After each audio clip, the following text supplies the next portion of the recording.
إلى جنيف تشخص الأبصار، حيث تعقد جولة مفاوضات جديدة بين واشنطن وطهران بوساطة عمانية.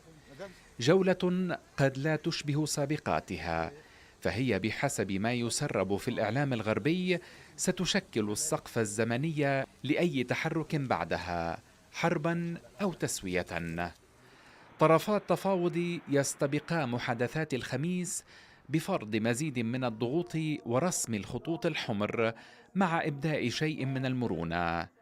طهران أكدت على لسان وزير خارجيتها أنها تسعى لإعداد مسودة اتفاق ترعى مصالح البلدين، إضافة إلى تأكيدها الاستعداد للتعاون مع واشنطن في مجالات النفط والمعادن والاستثمارات. لكنها تستبق جولة الخميس بالإشارة إلى أنها لا تسعى إلى اتفاق جزئي، وأن موقفها بشأن إنهاء العقوبات والملف النووي واضح ومعلن.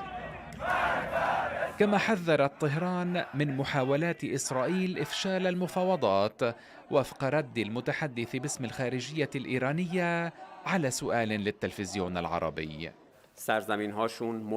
لدينا مثل شعبي مضحك بشأن نوايا إسرائيل، وهو أن الجمل يرغب دائما في تناول ما يشتهيه لكن وهو نائم. إسرائيل تؤدي دور المخرب في أي مباحثات، وأكثر من ذلك هي لا تفرق بيننا جميعا عربا وأجانب.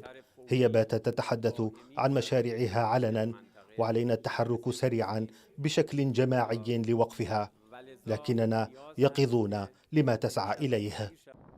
واشنطن تترقب ما قد يقدمه الإيرانيون من تنازلات في جولة التفاوض المقبلة، لكنها في المقابل توجيه ضربة محدودة لإيران، كما كشفت صحيفة نيويورك تايمز الأمريكية.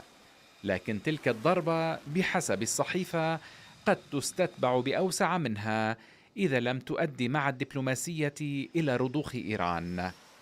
وبانتظار أن يظهر الخيط الأبيض من الأسود يوم الخميس، تتكثف التسريبات والتصريحات ومعها الضغوط في محاولة لتحسين شروط التفاوض والتنازلات، بينما تبقى الاحتمالات كافة واردة في ظل غياب الثقة الكاملة بين الطرفين.